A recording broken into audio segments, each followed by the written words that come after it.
And then there's a philosophical question about what is truth, you know. So anyway, that's why I proposed in politics. I suggested a parliamentary vow of veracity, that it's a duty to tell the truth. I suggested this in a blog I wrote about 6, 7 years ago, even longer, and it's taken all this while for Britain to catch up. Now the Welsh Parliament is now enacting a duty of telling the truth, and if you lie, you can be sacked. And the British Parliament's got a petition going. Should we do the same? I said they should do this like 10 years ago. And if we had, then Boris Johnson, Brexit would never have happened, because that was all based on lies. But we need it in the Russian Parliament, so Putin can't get away with what he does, and we need it in the American Congress as well, and the Italian and every country, here in France too, because people don't quite know which politicians to believe, you know. So it's a very important card, this. And it's to do with water, because obviously it's the sea god and it's the cup, but also because truth is quite fluid. It's like a moisture that we can sense, but we need, if we have no water, we die within, you know, a short time. So we need truth the same way. Okay, any questions about Manannán? Yes. Well, just about the last things you talk about truth. Yeah. There is a poem, I don't remember the author, but it's like the woman asking a beautiful guy to say, please say you love me, even if it's not true. Okay. So I guess in some extent people, they know it's not true, but they prefer false things. It's more comfortable. Okay, well, I think it's time we grew out of that. Mm. I mean, I'm a philosopher. I don't think we can afford that attitude anymore. I know that there is something to be said for the white lie. The white lie. Mm. I love you, darling, you know. But then if you keep that woman trapped and you actually secretly hate her, that's like soul murder. Mm. So I think you've got to tell the truth. Actually, I don't really love you. I think you should leave, you know.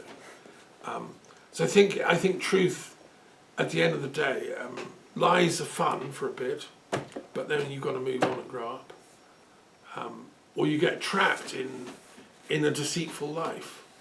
Like many bourgeois couples who are married, but they hate each other, you know, and they can't stand each other. I mean, that's horrible. That's like a living death. That's why I'm with the romantics. I'd say, leave, go and find your true love, you know. Yeah. When does the story traditionally take place? Where? When? Ah, good question, yes. Yes, Cormac MacAird seems to have lived around the time of Christ. Not absolutely sure, because old Irish chronology is difficult to fully comprehend. But it might have been earlier. He's one of these characters, like Lancelot, you know, like when did Lancelot live? He's the Irish kind of equivalent, great hero king. So I think he lived in the age of the imagination, when the imagination ruled over history. But it's a good question, and I do have a book here which gives all the king lists of the ancient Irish kings. And we do know the lists going back to about 800 BC. There was, and I've always been fascinated by this, there was a Druid king in ancient Ireland who founded Tara. And he was even older than Numa Pompilius in Rome, who was about 700. This Druid king was about 800 BC. But they were very similar. And in my Encyclopedia of Druid Studies, I make a comparison. And I give the king lists of all the Irish. Can you pass me the green book, actually? Because I may have the exact dates in there. That was the plan. This is the first ever Encyclopedia of Druid Studies ever written, which includes the whole Manannán mac Lir story I just gave. And it gives the history of that and how we know about it and which manuscripts it's in. and it's quite interesting. You know, when the more you go into the Druid stuff, the more complicated it all is. Yes. So I've got a list here of the Fir-Bolg kings, and they by tradition started in 1934 BC, so 1934 BC, down to 100 years or so later. And that was from the chronology given by the Annals of the Four Masters, which were 4 Catholic priests in the 1600s, were sent by the Irish monastery in Belgium to go and research the Irish monasteries of their ancient books, because there was a danger that if a civil war broke out or the Protestants went crazy, they'd burn them all. And these 4, I think 2 of them were Franciscans. They went around all the monasteries and the abbeys and the libraries of Ireland and wrote down the histories from the manuscripts in about 1620-ish. And they stayed there for about 5 years. And we're really fortunate they did that, because in about 1640s, there was a war. Cromwell came, the Protestant, and he burned a lot of these libraries. It's lost. But we have these precious annals based on the original manuscripts. Yeah. So is it possible that a mediation by those Christian, those Christian priests or whatever Yeah. would have changed the symbol of truth into Catholic symbol, such as the Saint Graal, so something that is a Yeah, symbol of eternal life and truth? absolutely. Well spotted. Yes, there are people that have correlated the two. So the legend of looking for the Holy Grail is actually looking for Manannan's lost cup of truth. And so these Christian druids, they ran with both systems parallel, with 2 horses on the chariot, you know. Yeah. Good point. Well thought. Yes. So anyway, if anyone wants the full details of the Druid kings of Ireland, look up in the encyclopedia. Now let's go to the next card, because this is also a very important card. Excuse me, Yes. may I ask a question? Sure. About the god of water. Yes. Today I had a very original, interesting meditation thanks to YouTube. Ah. And the idea was the person had some douleur, Yeah. So the pain. pain, Yeah. somewhere on the heart and the front. Yeah.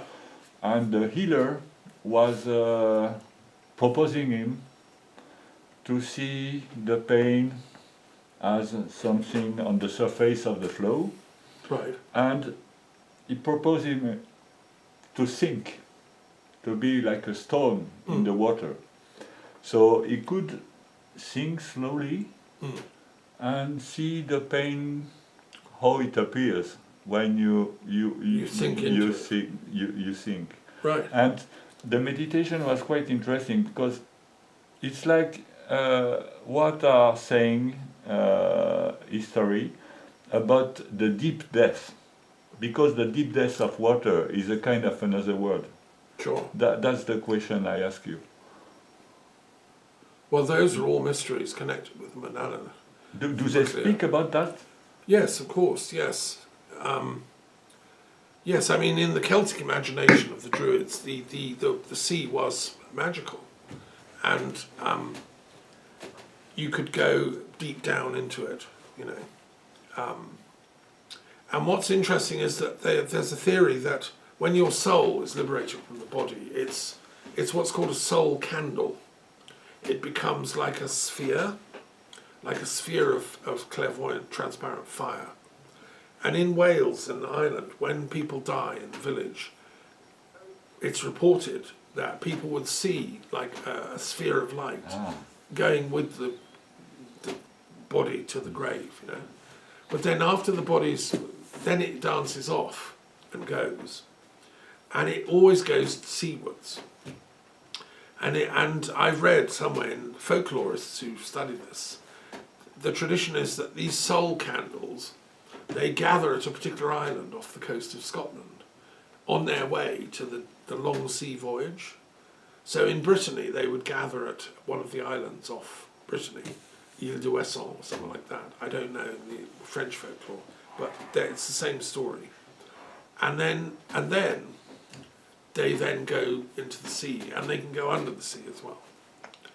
So that's okay. That's folklore. That's fact. Fast forward. So I've got an interest in past life memory and reincarnation. As a Neoplatonist, I want to know: is it true? How does it work? You know, where is the soul? Is it really a little sphere? Is it, you know? Anyway, so I've read the works of Michael Newton, who's one of the world's experts on past life regression, and he's published several very important books about this. He puts people into hypnotherapeutic trance and then takes them to the place they were before they became incarnated as Armel or whatever. And it takes 2 or 3 hours. I've done it myself, and I've had it done to me. And in one of these, okay, and what he does is, yeah, so he takes you, like, it takes a long time to get you there. Where were you before you took incarnation this time? Oh, I was in a kind of heaven world. It was lovely. And what were you doing there? Well, half the time we had to do studies, and that was a bit boring. We had these classes with angels. But then other times we were allowed to play. Okay, where did you go and play? Well, the one I liked best was we were allowed to go to the sea, and we could dance over the waves and going in and out of the waves. Now that's what was reported, and I find that really interesting in Michael Newton's work, that souls, when they're liberated from the body, can go and play at sea and dance on the waves, because they don't have any gravity, they don't have a body. So I want to know the physics of that. How does that work? What are souls made of? I don't know. I have a book by, called The Physics of Angels, where people are discussing this. Je ne sais pas. But I think Manana MacLear stands for the archetypal energy of the deep sea, which knows all this. So does Poseidon, who of course is a very wise god, as is Neptune. And they've got equivalents in every other culture. Yes. Okay, let's move on. So we've got Thoth to deal with. The Four of Air, celebration, safety and home. Thoth is one of my other favourite gods. I love them all equally. But Thoth I love also equally. Because he's the god of scholars and scribes, right? In ancient Egypt, which is like one of my spiritual magical homelands. And I've just been reading a guidebook about Alexandria, by the way, and the new library of Alexandria. And one of the friends who's coming here overnight actually helped initiate the Library of Alexandria. So it's appropriate we get Thoth in commemoration of that. He was the god of libraries and learning and writing. And this card is beautifully done by my Syrian artist, Sarah Nadaf, who did them by hand. He's also stands for the moon, so he's the moon god. And the reason for this seems to be that the moon requires us to think about where is it in the sky, what phase is it at. And they now think that the writing began with notches on bones, 30,000 BC, to record the moon phases. The earliest ancestors got the idea of writing from looking at the moon, because they wanted to track it. This is, some archaeologists have argued this, because those are the first bits of writing they've found. So Thoth may represent that, if you want. He was self-begotten, self-produced, a master of both physical and moral and divine law. He believed in divine justice, Ma'at, and was regarded as the inventor of all sciences religions, philosophy and magic. So like, what's not to like? He's like the professor who knows everything, you know, the heavenly professor. So, yeah, I think he stands for learning, and I'm just a priest of Thoth in that I'm simply a philosopher on duty here, saying to the planet, you know, we should revere learning more than destruction, death, killing, and the bestial things that are happening in Ukraine and Gaza and stuff. This is against the laws of Thoth and Ma'at. Ma'at is the divine justice, and eventually it'll come back on the people that are doing it. And that will be tragic too, you know. If Israel had been more peace-loving, working with the Palestinian community to try and make peace over Gaza and stuff in the last 10 years, there would not have been a breakout on October the 7th. They could have been making peace proactively, as Rabin wanted to do. Now that's the way of Thoth, that's the way of intelligence. That was the Oslo Peace Accords. Instead they've been doing scheming and deceit, and that's not on, you know. So I say yes, Thoth is really important. He stands for the scholar, the educator, the teacher, that's all of us. Every single teacher on the planet, every single professor, every single scientist. We collectively have to come together and challenge the war machine that we've created. It's intellectuals who created these weapons, like nuclear weapons and bombs that go off with weird algorithms called Hasbara.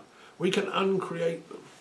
We have to appeal back to Thoth's primal intelligence. Okay, now it gets even more interesting. If you look at the book, I've gone into this. So, one of the names of Thoth in the very earliest times was Yah. And at the time when Moses was around as a student of these mysteries, his pharaoh, Ahmose, was a follower of Yah. And I speculate in my text, this is new, you won't read about this anywhere, that what if Moses was initiated into Yah, the moon god, and then he did his rebellion and left Egypt, stealing Yah knowledge from the highest rank of Egyptian priesthoods, which was enough to like create a little, you know, lead a rabble into the desert and stuff. So this means that all what we call Judaism is really highly sophisticated, the heart of wisdom of the earliest Thoth traditions of Egypt. Because what scholar, and you know, I'm not inventing this, this is based on research, what scholars of ancient Egyptian are saying is that the deity that was called Yah initially then became called Thoth over time. The name changed. But so when Moses left Egypt, it's about 1500 BC, it's now thought, the chronology has gone back. It wasn't the time of Ramses II, it was Ahmose I, 1500 BC. And he was initiated into Yah, the moon god, i.e. Thoth. That's a very interesting thought, and James Cameron's film Exodus argues for this. If you see James Cameron's documentary on the Exodus, he gives the chronology here, with the help of an Israeli archaeologist, Jacoba Simchi, who's a very great archaeologist. So the irony of this, if irony is the right word, is that okay, so Israeli people are brilliant at mathematics, at literature, at writing. They have literacy among the Jews was higher than among any other people on the earth. I think they're Thoth followers. If you look at the incredible intelligence of the Jews collectively over the centuries, it follows that Moses was secretly a Thoth worshipper. And that was the divine unity behind Yah, whose name you cannot speak because it's too sacred. What if the name is Thoth? Well, that means that we have to do theological reconciliation here. I provided the tools in this tarot, and in the text, I've written all this down, you can read it. You know, it seems to me that we should be making peace between all these different varieties of faiths, because they all ultimately go back to the wisdom roots. Anyway, there we are. So this is a rich card, and I think there's a lot of work to be done here. So we will get on with it, all right, for humanity. Okay, any other questions? Any observations? Is there any possible correlation between Yahweh, just the sound, and the No, that's what I'm arguing. That's Yeah, what I but- was saying. Yeah, Yah is the origin of Yahweh. And I explain the linguistics of that. But I suspend judgment. I'm not a specialist enough in Egyptology and Hebrew and stuff to really argue this as a watertight case. I'd love one of my students to do a PhD on it or something. This would be pioneering stuff. And it's to do with this new chronology, which some people don't accept. It only works if you have it back in 1500 BC. But I think it works. And Freud was onto this with his book, Moses and Monotheism. But Freud lived before this deeper knowledge has come out. Freud knew that Moses was an Egyptian, which, you know, he was a hybrid. Intellectually, he was an Egyptian. His body may have been Hebrew.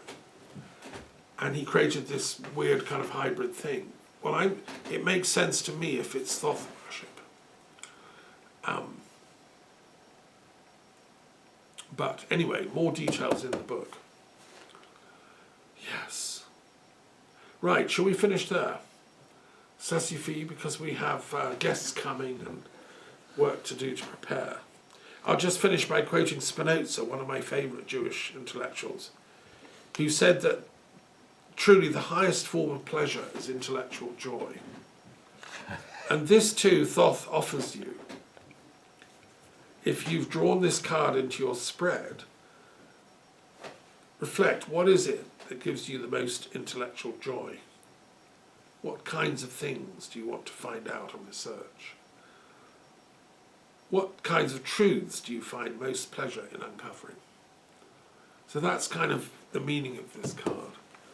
Yeah. Okay, and that's why I coined the phrase joyism, which is we should seek what brings joy to ourselves and others, instead of terror. Terrorism is a stupid idea. You know, joyism is much more intelligent, and that's what we should pursue as a planet. It's time to shut down the terrorism, and please pursue the joyism. And Thoth can shine the light how to do that. Okay, right. Thank you. Merci. Merci à toi.